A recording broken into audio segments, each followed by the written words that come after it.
परमेश्वर का धन्यवाद करता हूँ एक बार फिर से आप सब लोगों के साथ में संगति करने का अवसर परमेश्वर ने दिया। और मैं सच में शुक्रगुजार हूँ परमेश्वर का कि प्रभु आपके और हमारे साथ अब तक विश्वास योग्य बना हुआ है। और मैं विश्वास करता हूँ, मैं भरोसा रखता हूँ इस बात पर कि हम में से हर एक प्रभु की अनुग्रह में पाए जाते होंगे और हम सब भले चंगे और स्वस्थ हैं, प्रभु का धन्यवाद करते हुए पाए जाते हैं। मैं धन्यवाद करता हूँ कि आप हमारे साथ लगातार बने हुए हैं, आप हमारे वीडियोस को देख रहे हैं, आप आशीषित हो रहे हैं।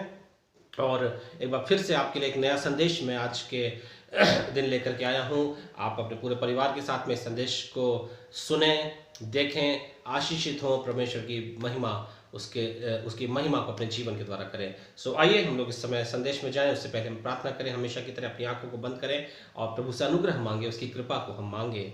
हमारे जीवित, दयालु और महान अनुग्रहकारी पिता परमेश्वर, प्रभु यीशु मसीह के नाम में हम आपके पास में आते हैं, आपके चरणों में आकर आपके जीवित नाम का धन्यवाद करते हैं कि आपने ये अनुग्रह हम पर किया, ये अवसर हमें दिया कि प्रभु हम आपके नाम में इकट्ठे होकर के आपके नाम की महिमा इन वचनों को सीखने और सिखाने के द्वारा करने पाए। प्रभु जो आज का ये वचन है वो सुनने और देखने वाले हर एक के लिए आशीष का कारण ठहरे।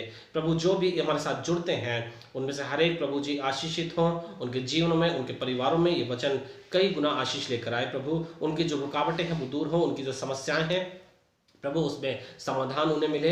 यदि उनके पास में कोई सवाल है, कोई प्रश्न है, तो उसका जवाब प्रभु आज इस संदेश के माध्यम से वे पा सकें कि प्रभु जी ये संदेश हर प्रकार से प्रभु उनके लिए करुणा का कारण होने पाए। क्योंकि बड़े आदर और नम्रता के साथ ये प्रार्थना प्रभु यीशु मसीह के नाम से मांग लेते हैं हम, आमीन। प्रियो, हम जब लगातार परमेश्वर के वचन से इन दिनों में गहरी बातों को सीख रहे हैं, और मैं बहुत गहरी कहने का मतलब ये है कि मैं आपके साथ में कोई चिंतन, कोई गहरी या बहुत गहरी बातों में मनन नहीं कर रहा हूँ, लेकिन मैं आपके साथ गहरी कहने का मेरा मतलब ये, मैं आपके साथ उन बातों को शेयर कर रहा हूँ जो एक विश्वासी व्यक्ति के जीवन में, जिन बातों को उसे गौर से ध्यान देना बहुत आवश्यक है। जी हाँ, इसका मतलब यह है कि एक विश्वासी जो प्रभु में बना हुआ है या बढ़ रहा है, ये ठीक उस पौधे के समान है जिसे हम जमीन पर बोते हैं ला करके, और उसका हम देखभाल करते हैं, पालन पोषण करते हैं, और हमें इस बात का ध्यान रखना पड़ता है कि हमें उसको किस प्रकार से उसकी देखभाल करनी है। और यदि हम उसकी देखभाल में भूल चूक कर देते हैं, गलती कर देते हैं, तो उसका जो नुकसान है, उसका जो खामियाजा है, वो हमें भुगतना पड़ता है ना। ठीक उसी प्रकार से हमारे विश्वासी जीवन में हम उन बातों को सीख रहे हैं कि हमें किन किन बातों का ध्यान रखना है आगे बढ़ते समय, मसीह में बढ़ते समय, प्रभु में आगे बढ़ते समय, ताकि वे बातें हमारे लिए बड़ी आनंद का कारण हो, हमारे लिए आशीष का कारण हो, परमेश्वर के साथ हमारी समीपता के बढ़ाने का कारण हो, परमेश्वर के साथ हमारे संबंध को और गहरा और मजबूत करने का कारण हो। ये मैं आपसे कहना चाहता हूँ। सो आज के मनन के लिए आइए मेरे साथ में निकालेंगे मत्ती की किताब, मत्ती रचित सुसमाचार, उसका 14 अध्याय और उसका 22 वचन से लेकर के 32 वचन तक। अगर आपके पास बाइबल है तो आप में निकालें, मैं आपके लिए उसको पढ़ना मांगूंगा। मत्ती रचित सुसमाचार उसका 14 अध्याय वचन 22 से लेकर के 32 तक। वहां पर इस प्रकार से लिखा हुआ है, तब उसने तुरंत अपने चेलों को नाव पर चढ़ने के लिए विवश किया कि वे उससे पहले पार चले जाएं, जब तक वह लोगों को विदा करे। वह लोगों को विदा करके प्रार्थना करने को अलग पहाड़ पर चला गया, और सांझ को वह वहां अकेला था। उस समय नाव झील के बीच लहरों से डगमगा रही थी, क्योंकि हवा सामने की थी। और यीशु रात के चौथे पहर झील पर चलते हुए उनके पास आया। चेले उसको झील पर चलते हुए देखकर घबरा गए और कहने लगे, यह भूत है, और डर के मारे चिल्लाने लगे। तब यीशु ने तुरंत उनसे बातें की और कहा, ढाढ़स बंधो, मैं हूं, डरो मत। पतरस ने उसको उत्तर दिया, हे प्रभु, यदि तू ही है तो मुझे अपने पास पानी पर चलकर आने की आज्ञा दे। उसने कहा, आ। तब पतरस नाव पर से उतरकर यीशु के पास जाने को पानी पर चलने लगा, पर हवा को देखकर डर गया, और जब वह डूबने लगा तो चिल्लाकर कहा, हे प्रभु, मुझे बचा। यीशु ने तुरंत हाथ बढ़ाकर उसे थाम लिया और उससे कहा, हे अल्पविश्वासी, तूने क्यों संदेह किया। जब वे नाव पर चढ़ गए तो हवा थम गई। प्रियो, ये पैराग्राफ या ये घटना जो है जो प्रभु यीशु मसीह और उसके शिष्यों के साथ में घटी, आपने कई बार पढ़ा होगा, कई बार सुना होगा, कई बार इस पर प्रचार आपने कई बार कई पासवानों से सुने होंगे। लेकिन आज मैं जो आपके सामने में बांटना चाहता हूँ, मैं आपको बांटना चाहता हूँ तूफानों के विषय में, कि एक जब तूफान हमारी जिंदगी में आता है, एक जब आंधी तो हमारे जीवन में आती है, एक जब ऐसा झोंका हमारे जीवन में आता है जिसमें हम डगमगा जाते हैं, जिसमें हम घबरा जाते हैं और जिसमें हम समझ नहीं पाते कि हमें क्या करना है। इस घटना के माध्यम से आज हम सीखेंगे कि कैसे उसमें हम प्रभु हमें संभालता है। अब इस घटना में हम लोग देखते हैं कि चेले जो है प्रभु यीशु मसीह से अलग होकर, चूंकि वो पूरा दिन उसने लोगों के मध्य में रहकर के सेवकाई की, और जब संध्या का जो सूरज डूबने का समय हुआ, पहाड़ पर चला गया प्रार्थना करने के लिए, पिता से प्रार्थना करने के लिए, और चेलों से कहा तुम नाव लेकर के चलो, मैं पीछे से आता हूँ। और चेले निकल पड़े और प्रभु जो है पहाड़ों पर चला गया प्रार्थना करने के लिए। और लिखा है कि वहां पर जो है जब तूफान समुद्र जो झील के बीचों बीच जो पहुंचे, और तूफान जब आया और वहां पर जो है नाव डगमगाने लगी, हो सकता है कि बरसात भी होने लगी होगी, हो सकता है बिजली कड़क रही होगी, हो सकता है बड़ा तेज भयंकर आवाज भी, चूंकि जब तूफान आता है तो बड़ी तेज आवाज आती है, हम लोग अपने घरों में दुबक जाते हैं, डर जाते हैं, घर की खिड़कियां दरवाजे सब कुछ बंद कर लेते हैं, क्योंकि हम चाहते हैं कि हम सुरक्षित रहें। लेकिन चेलों के पास ऐसा करने का कोई भी कारण या कोई भी ऑप्शन नहीं था, क्योंकि वह खुली नाव थी, वो कोई बहुत बड़ा पानी का जहाज नहीं था कि वो अपने आप को बंद कर लेते, और वो चूंकि झील के बीचों बीच थे, वो अपने आप को किनारे भी नहीं लगा सकते थे, और उनके पास में और कोई भी ऑप्शन इवन एक भी ऑप्शन नहीं था सिवाय वो प्रभु को पुकारने के।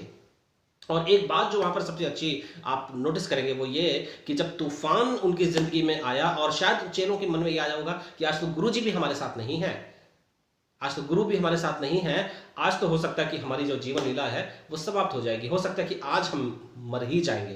क्योंकि आप उस घटना को याद कीजिए, जब प्रभु यीशु मसीह चेलों के साथ में सारा दिन प्रचार करने के बाद में एक स्थान से दूसरे स्थान में जा रहे थे, और आधी रात के वक्त जो है तूफान आया, प्रभु यीशु मसीह जो है नाव के निचले हिस्से में जाकर के सो रहे थे, और क्या हुआ आपको अच्छी तरह पता है। वहां पर चेले घबरा गए, कहने लगे प्रभु, हम तो जाके उसको उठाने लगे, कह रहे हैं प्रभु गुरु हम तो मरे जाते हैं, हमें बचा। प्रभु उसे उठाए, प्रभु उठे और उन्होंने आंधी तूफान को डांटा और शांत किया, और चेलों से कहा कि तुमने क्यों मुझ पर संदेह किया। और प्रियो, यही बात उन चेलों को याद आई होगी कि उस दिन तो प्रभु हमारे साथ था, उसने आंधी तूफान को डांट दिया था और उसको रोक दिया था, लेकिन आज हमें कौन बचाएगा, आज हमें कौन बचाएगा।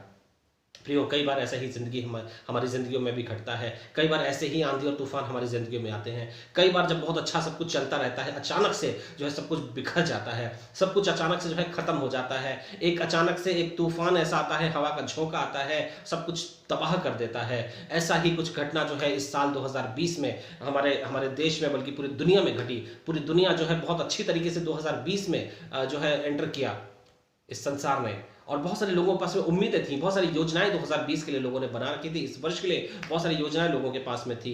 लेकिन क्या हुआ, अचानक से जो है दूसरा महीना और तीसरा महीना होते होते जो है पूरा देश बल्कि पूरी दुनिया जो है बंदी में आ गई। जो साल का मध्यांतर था, साल के बीच का जो समय था, उस समय जो है पूरा दुनिया में भयंकर हाहाकार मचा हुआ था। हजारों लोग मर रहे हैं, हजारों लोग जो है त्राही त्राही मचा रहे हैं, लोगों की नौकरियां चली गई हैं, लोगों का व्यापार जो खत्म हो गए, अस्पतालों में भीड़ बढ़ गई है, अस्पतालों में लोग जा रहे हैं लेकिन डॉक्टर्स लेना नहीं मांग रहे हैं, जगह नहीं बची है, बेड्स नहीं बचे हैं, चेकअप करने के लिए डॉक्टर जो है मरीज को छूने से डर रहा है।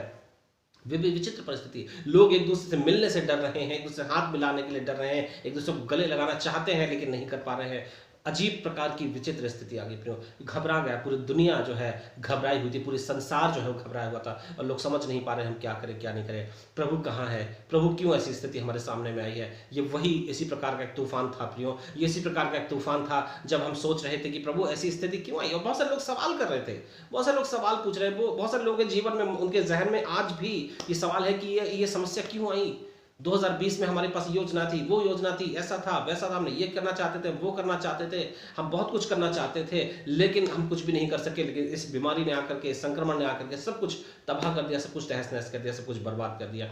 आप हम क्या करें प्रभु, हम क्या करें प्रभु, तू कहाँ है। ऐसे ही चेलों की स्थिति हुई थी और आज हमारी स्थिति भी वही है। लेकिन एक बात जो सबसे अच्छी वहां पर आप देखेंगे, उसमें पाएंगे कि यीशु उस तूफान के दौरान में उस नाव के पास चलता हुआ चला रहा था। जब आप उसको पढ़ेंगे वहां पर हमने अभी पढ़ा, हमने पाया उस बात को। प्रभु यीशु मसीह उस तूफान के दौरान में पानी के ऊपर चलता हुआ उनके पास में आया। जी हाँ, पानी के, जहां पर कोई उम्मीद नहीं, कोई उम्मीद नहीं थी उनको कि गुरु हमारा जो है वो पानी पर चलते हुए भी आ सकता है। उन्होंने इससे पहले गुरु को पानी पर चलते हुए देखा ही नहीं था कभी। चलते हुए पानी पर आप अगर किसी व्यक्ति को देखें, आप विश्वास नहीं कर पाएंगे, और चेलों की तरह आप भी शायद यही कहेंगे कि ये तो भूत है, जैसे चेलों ने कहा कि ये तो भूत है। फिर हम भी कई बार जब प्रभु हमारे सामने हमारे साथ में होता है, तकलीफों के समय, मुसीबतों के समय, हमारे जीवन में जब तूफान आते हैं, प्रभु हमारे आसपास होता है और ऐसी स्थिति में होता है हम विश्वास नहीं कर पाते हैं। हम विश्वास नहीं कर पाते, हम सोचते हैं कि हमारी सहायता कौन करेगा, हमारी सहायता प्रभु करेगा क्या। प्रभु हमारे आसपास ही रहता है प्रियो, हमारे आसपास ही है। उसकी सुरक्षा का दायरा हमें घेरे रहता है। उसके डैने, उसके पंख जो है हमें अपने अपने भीतर जो है छुपा लेते हैं। हमें वो अपने भीतर छुपा लेता है, हम पर करुणा करता है, हम पर अनुग्रह करता है, हम पर अपनी दया दृष्टि को रखता है। और परमेश्वर चाहता है कि हम उसकी सुरक्षा में बने रहे प्रियो। और जरूरत क्या है? जरूरत यह है कि हम पुकारें। यहाँ पर क्या किया पतरस ने, क्या किया? देखिए पतरस कहता है, तो उसको फिर से आपके लिए पढ़ना चाहता हूं। वहां पर लिखा हुआ है तब यीशु ने तुरंत उनसे बातें की, कहा ढाढ़स बांधो, मैं हूं, डरो मत। पतरस ने उसको तो उत्तर दिया, कहता प्रभु यदि तू ही है तो मुझे अपने पास पानी पर चलने की आज्ञा दी। कैसी बात करता है पतरस, कैसी बात करती। प्रभु उससे कह रहा है कि डरो मत, हिम्मत बांधो, मैं हूं। लेकिन पतरस क्या कह रहा है? प्रभु यदि तू ही है तो मुझे अपने पास बुला ले। प्रभु के इतना कहने पर भी क्या वो इतने समय से, कई दिनों से, कई महीनों से प्रभु के साथ रह रहा था? प्रभु की आत्मा को उसने पहचाना नहीं था, प्रभु की आवाज को उसने पहचाना नहीं, प्रभु की बुलाहट को उसने पहचाना नहीं था। ये वही पतरस है जो कह रहा है, जो पतरस जो है प्रभु के लिए जीने मरने के लिए तैयार होता था। कह रहा प्रभु यदि तू ही है, इतना कहने, प्रभु ने जब उसको कहा कि डरो मत, मैं ही हूं, ढाढ़स बांधो, इतना कहने के बाद भी पतरस को यकीन नहीं आया कि ये प्रभु है। अभी भी वो कह रहा कि प्रभु यदि सच में तू है तो मुझे अपने पास बुला। यदि तू भूत नहीं है, इसका मतलब ये है कि यदि तू भूत नहीं है तो सचमुच का गुरु है तो मुझे अपने पास बुला ले। एक ऐसी बात है प्रियो, कई बार आप और हम भी ऐसे ही करते हैं। पतरस के लिए सोचना हमारे लिए बड़ा आसान है, पतरस ने ऐसा क्यों कहा, है ना। हम शायद ये कहेंगे, आप और हम शायद ये सोच सकते हैं कि पतरस ने कहा होगा, हम तो ऐसा करते ही नहीं है ना, हमें तो पूरा यकीन है। नहीं, जब हम ऐसी ही परिस्थितियों पढ़ते हैं प्रियो, जब तूफान हमारे सामने होता है, प्रभु हमें लगता है कि मेरी नौका में सवार नहीं है, तब हम भी पतरस के समान अविश्वास जताते हैं प्रभु पर। कहते प्रभु क्या तू यहाँ है या नहीं, प्रभु तू मुझे देख रहा है या नहीं, प्रभु यदि तू है तो मुझे बचा ले। इस प्रकार के विचित्र सवाल हम लोग करते हैं प्रभु से, जिनका कोई सेंस नहीं है, जिनका कोई अर्थ नहीं है।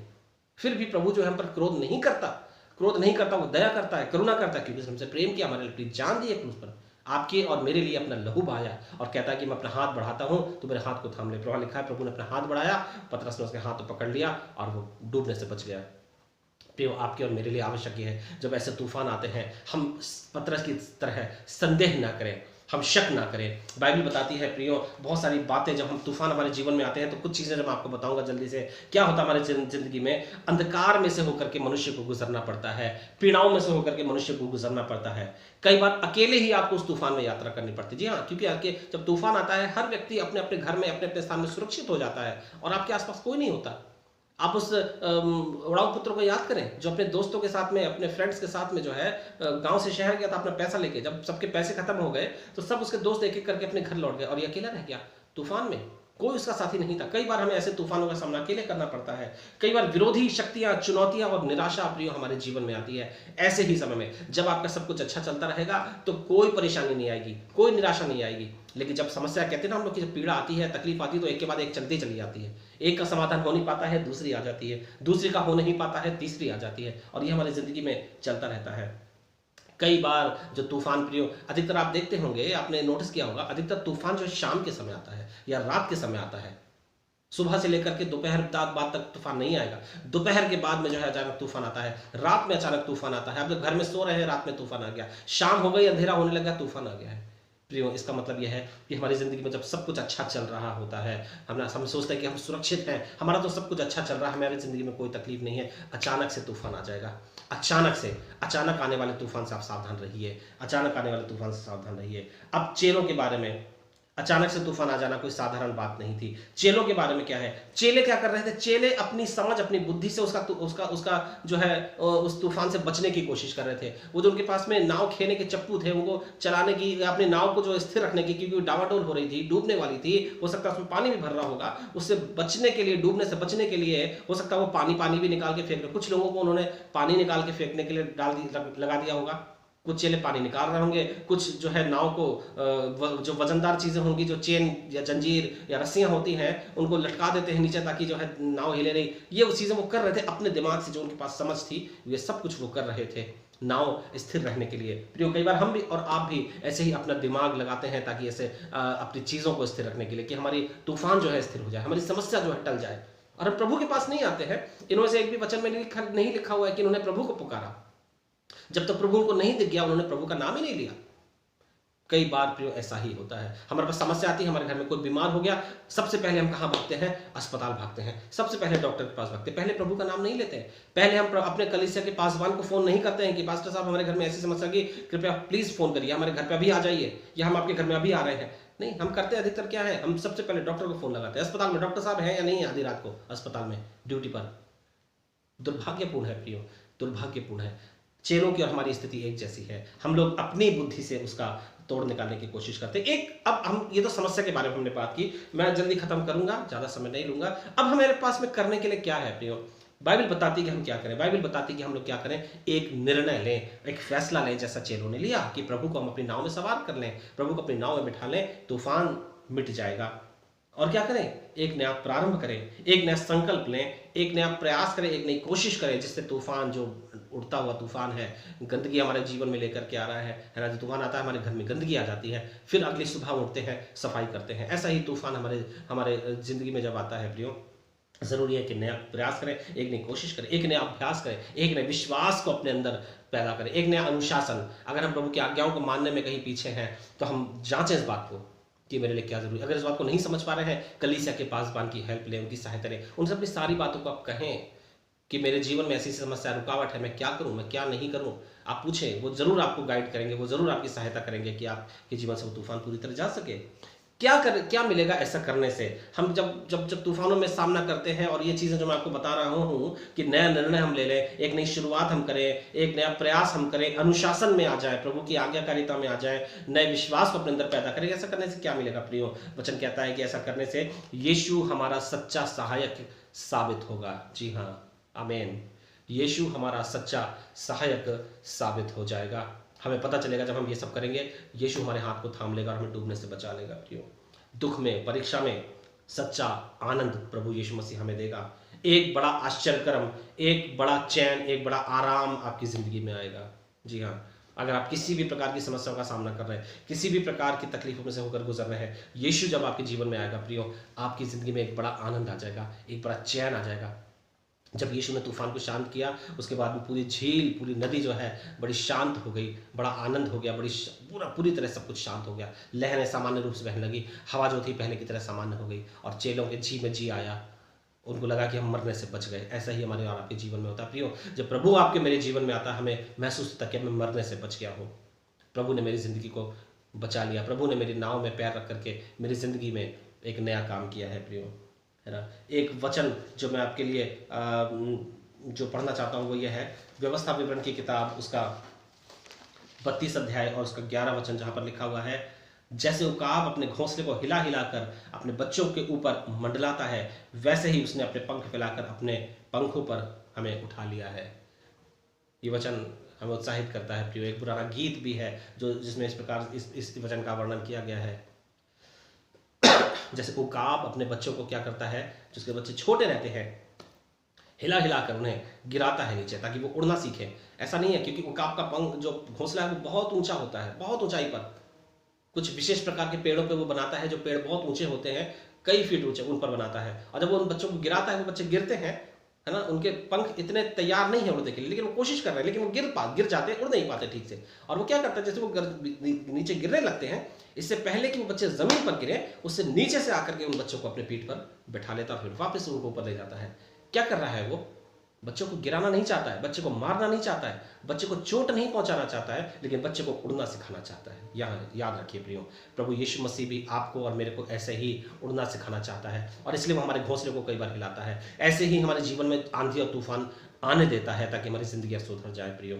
ऐसे ही कई बार प्रभु हमारे जीवन में एक नई बात को लेकर के आना चाहता है। जैसे हमारे जीवन में अगर अनुशासन बिगड़ गया है, अगर हम प्रभु से अलग हो गए हैं, हमारा प्रेम ठंडा पड़ गया है ना, अगर हम प्रभु से दूर हो गए हैं, अगर हम रुष्ट हो गए हैं, अगर हम घमंडी हो गए हैं, हम निराश हो गए हैं, या हमारे हमारे हमारे हम संसारिकता हमारे जीवन में आ गई है, इस प्रकार की तमाम बातें अगर आपके मेरे जीवन में आएगी, तो प्रियो हो सकता है कि एक ऐसा ही तूफान हमारे जीवन में आए, और सब कुछ हो सकता है कि अगर हमने सही समय पर यीशु के हाथों में अपना हाथ को नहीं दिया, या अगर मैंने अपनी नौका में, अपनी नाव में प्रभु को आवाज़ देकर के नहीं बुलाया, तो हो सकता है कि मेरी मेरी नौका जो है उस झील में डूब जाएगी और मेरे जीवन का अंत हो जाएगा। प्रियो, ये संदेश हमें चेतावनी देता है कि हम लोग क्या करें। हम लोग प्रभु यीशु मसीह के हाथ को थाम लें। क्या हम इस बात को जांच लें कि क्या हमारी नाव में प्रभु यीशु मसीह सवार है या नहीं।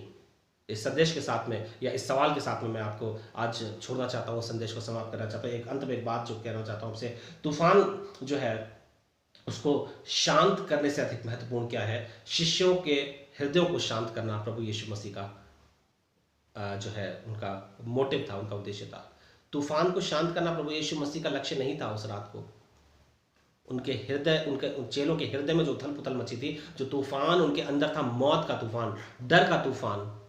एक तो वो तूफान से वैसे ही डरे हुए थे, ऊपर से उन्होंने अंधेरी रात में यीशु को चमकते हुए कपड़ों में पानी पर चलते हुए देखा, उनका डर और बढ़ गया। एक तो आंधी तूफान में वैसे ही मर रहे हैं, और ऊपर से भूत आ गया हमें मारने के लिए, उनका डर और बढ़ गया। प्रियो, यीशु हमारे आसपास के आंधी तूफान को शांत करने की सामर्थ्य रखता है, उसमें कोई संदेह नहीं है, लेकिन वो हमारे असल में उसमें इंटरेस्टेड नहीं है। यीशु की इच्छा हमारे आसपास के तूफान को शांत करने में नहीं है, उसकी इच्छा है हमारे दिल के तूफान, जो हमारे जीवन में बार बार उठ जाते हैं। छोटी छोटी बातों में तूफान उठ जाते हैं, छोटी छोटी बातों में किसी ने कुछ कह दिया, छोटी छोटी घटना हो गई, नौकरी छूट गई, तूफान आ गया, खेत में आग लग गई, है ना, हमारे व्यापार में छोटा सा नुकसान हो गया, हमारे तूफान लग गया, बच्चे बीमार हो गए, हमारे अंदर तूफान उठ गया। छोटी छोटी बातों में हमारे अंदर आंधी तूफान उठते हैं। प्रियो, प्रभु यीशु मसीह हमारे और आपके जीवन के तूफान को शांत करना चाहता है। आइए अपनी नौका में प्रभु को हम अवसर दें, उसे बुलाएं कि आ प्रभु मेरे दिल में आ जा, प्रभु मेरी नौका में सवार हो जा, ताकि प्रभु मैं मेरे दिल में आराम पाऊं, मेरे दिल में जो जो तूफान उठता है प्रभु वो शांत हो जाए, और मैं तुझ में शरण पाऊं।